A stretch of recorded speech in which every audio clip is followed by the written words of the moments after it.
بسم اللہ الرحمن الرحیم۔ گزشتہ نشست میں ڈاکٹر اسرار احمد صاحب سے اپنی پہلی ملاقات کا میں نے تذکرہ کیا تھا۔ آج کی نشست میں ان سے پوچھے گئے چند سوالات پر انشاءاللہ گفتگو ہوگی۔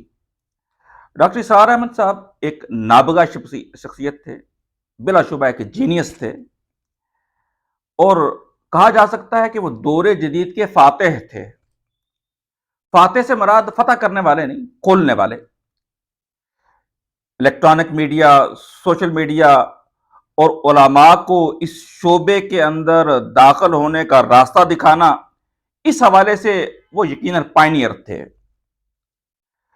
دوسری طرف جہاں قرآن کے علوم پر ان کو دسترس حاصل تھی، فقہ حدیث پہ بھی ان کو گہرا درک حاصل تھا، حالات حاضرہ، عالمی حالات، سائنسی ایجادات، ان ساری چیزوں پہ ان کی نظر بہت تیز تھی، اور یہ کہا جا سکتا ہے کہ ان کی نظر وقت سے بہت آگے ہوتی تھی۔ وہ وقت سے 10 20 30 40 سال آگے دیکھتے تھے۔ یہی وجہ تھی کہ آج ان کی پیشن گوئیوں کو یاد کیا جاتا ہے اور یہ کہا جاتا ہے کہ ان کی فلاں فلاں پیشن گوئی اب پوری ہوتی جا رہی ہے۔ تو اللہ تعالیٰ نے اس مسئلے میں بھی ان کو خصوصی ملکہ عطا فرما دیا تھا کہ مستقبل کے حالات پر بھی ان کی نظر رہتی تھی۔ ایسے میں یقیناً ان کی باتوں کو سمجھنا، ہضم کرنا، اپنے اندر اتارنا بہت مشکل کام تھا، اور فوری طور پہ بات سمجھ میں آتی نہیں تھی، اختلاف رائے بھی پیدا ہوتا تھا۔ لیکن جو وقت گزرتا چلا گیا تو معلوم یہی ہوا کہ ان کی اکثر و بیشتر باتیں درست ثابت ہوئی ہیں۔ وہ کیا باتیں تھیں جن سے فوری طور پہ اتفاق کرنا مشکل تھا، اور بعد میں رفتہ رفتہ ان باتوں کے اوپر یقین پختہ ہوتا چلا گیا، انشاءاللہ آئندہ آگے آنے والی نشستوں میں ان کا تذکرہ ہوتا رہے گا۔ قرآن کالج میں 1994 سے لے کر 95 تک جو ایک سال گزارا، اس دوران میں ڈاکٹر اسرار صاحب سے کچھ سوالات بھی کیے۔ ان میں سے بہت سے سوالات تو اب یاد بھی نہیں ہیں، لیکن جو اکا دکا یاد ہیں انشاءاللہ ان کا تذکرہ ہم کریں گے۔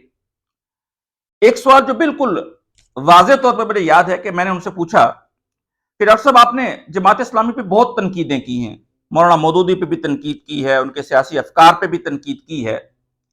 آج جب پلوں کے نیچے سے بہت سا پانی بہہ چکا ہے، بہت وقت گزر چکا ہے، تو آج آپ کیا سوچتے ہیں کہ کیا آپ کی وہ تنقید حق بجانب تھی؟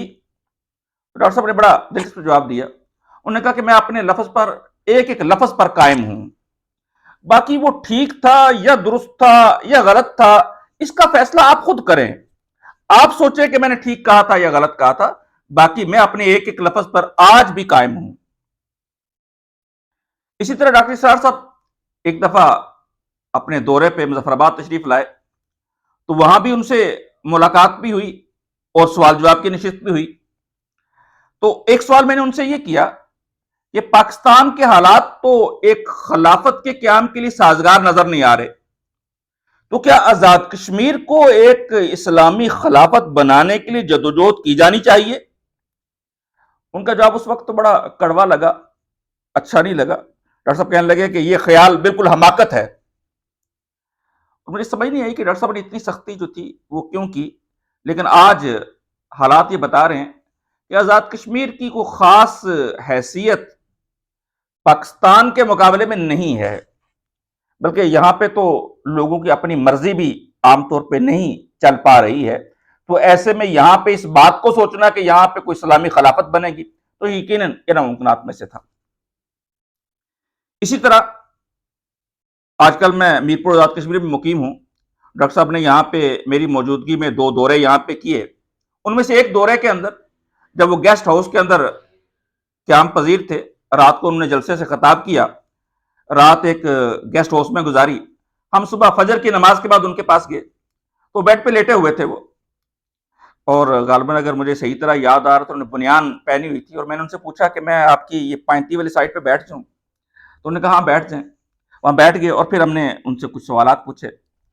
وہ تازہ انڈیا کا دورہ کر کے آئے ہوئے تھے، تو میں نے ڈاکٹر صاحب سے پوچھا کہ ڈاکٹر ذاکر نائک صاحب تو نہ جماعت کے قائل ہیں، نہ اقامت دین کی فرضیت کے قائل ہیں۔ تو ڈاکٹر صاحب کہنے لگے کہ نہیں، اب وہ مان گئے ہیں اور ان باتوں پہ ایگری کر گئے ہیں۔ تو میں نے ان سے پوچھا کہ آپ کوئی ان کی ایسی کوٹیشن بتائیں، کوئی جملہ بتائیں جس کو ہم آگے نقل کر سکے اور یہ بتائیں کہ ڈاکٹر ذاکر نائک صاحب ان چیزوں کے قائل ہو گئے ہیں. تو ڈاکٹر صاحب نے کہا یہ کوٹیشنوں کے پیچھے نہ بھاگا کریں، دوسروں کے الفاظ کو پکڑنا اور آگے چلانا یہ اچھی بات نہیں ہے، آپ اپنا کام جو وہ کرتے چلے جائیں. دوسرا سوال ان سے میں نے ڈاکٹر طاہر القادری صاحب کے حوالے سے کیا. اچھا یہ بات قابل غور ہے کہ جب یہ سوال جواب ہو رہے تھے تو اس کمرے میں صرف تنظیم کے 3 سے 4 لوگ صرف موجود تھے. تو میں نے ان سے سوال کیا ڈاکٹر طاہر القادری صاحب کے حوالے سے، تو انہوں نے ایک جملے کے اندر جواب دیا کہ دیکھو شخصیات کی بات نہ کیا کریں، آپ کو پازیٹو طور پہ اپنا کام کرنا چاہیے اور شخصیات پر بہت زیادہ فوکس یا ان کو بہت زیادہ تنقید کا نشانہ نہیں بنانا چاہیے. جو تیسرا سوال میں نے ان سے کیا کہ اسی عرصے میں ہماری ایک جہادی تنظیم اس نے اخبارات میں ڈاکٹر صاحب کے خلاف کچھ کالم بھی چھاپے. تو میں نے ڈاکٹر صاحب سے پوچھا کہ ڈاکٹر صاحب آپ نے اس کالم اس اعتراض کا جواب نہیں دیا. تو وہ کہنے لگے کہ وہ تو میں نے اعتراض کا جواب تو دے دیا تھا، اخبار کے اندر ہی دے دیا تھا. تو میں نے ان سے کہا کہ انہوں نے بنیادی طور پہ آپ کے حوالے سے آپ کے نام پر آپ کے افکار پر وہ اعتراضات اٹھائے تھے جو آپ کے افکار ہے ہی نہیں ہیں. تو ڈاکٹر صاحب کہنے لگے وہ جتنا میں نے جواب دے دیا وہی کافی ہے، اس سے زیادہ جواب کی، اس سے زیادہ بحث کو لمبا کرنے کی ضرورت نہیں ہوتی. یہ 3 سوالات ڈاکٹر صاحب کا ذہن واضح کرنے کے لیے بہت کافی تھے. تنقید برائے تنقید، دوسروں کی ٹانگیں کھینچنا، دوسروں پہ بلا وجہ تنقید کرنا اور بحث کو بہت طول دینا، یہ ڈاکٹر صاحب کے مزاج کے خلاف تھا. ڈاکٹر صاحب کا ایک ہی نقطہ نظر تھا کہ زندگی بڑی محدود ہے، اس کا ایک ایک لمحہ قیمتی ہے، یہ صرف اور صرف اللہ کا دین سیکھنے، سکھانے، اس پر عمل کرنے کے لیے صرف ہونا چاہیے اور خلافت راشدہ کا نظام قائم کرنے کے لیے ہماری زندگی کی جدوجہد ہونی چاہیے. اور ان چھوٹی چھوٹی انفرادی اختلافات پہ، فقہی اختلافات پہ اور چھوٹی موٹی سیاسی آراء کے اختلاف پر بہت زیادہ بحث، بہت زیادہ وقت ہرگز صرف نہیں ہونا چاہیے.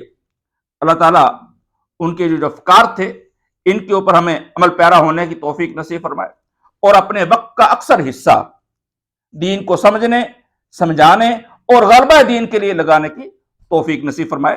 انشاءاللہ آئندہ نشستوں میں اس حوالے سے اور ڈاکٹر صاحب کے کام کے حوالے سے، ان کی خدمات کے حوالے سے گفتگو انشاءاللہ جاری رہے گی. وآخر دعوانا ان الحمدللہ رب العالمین.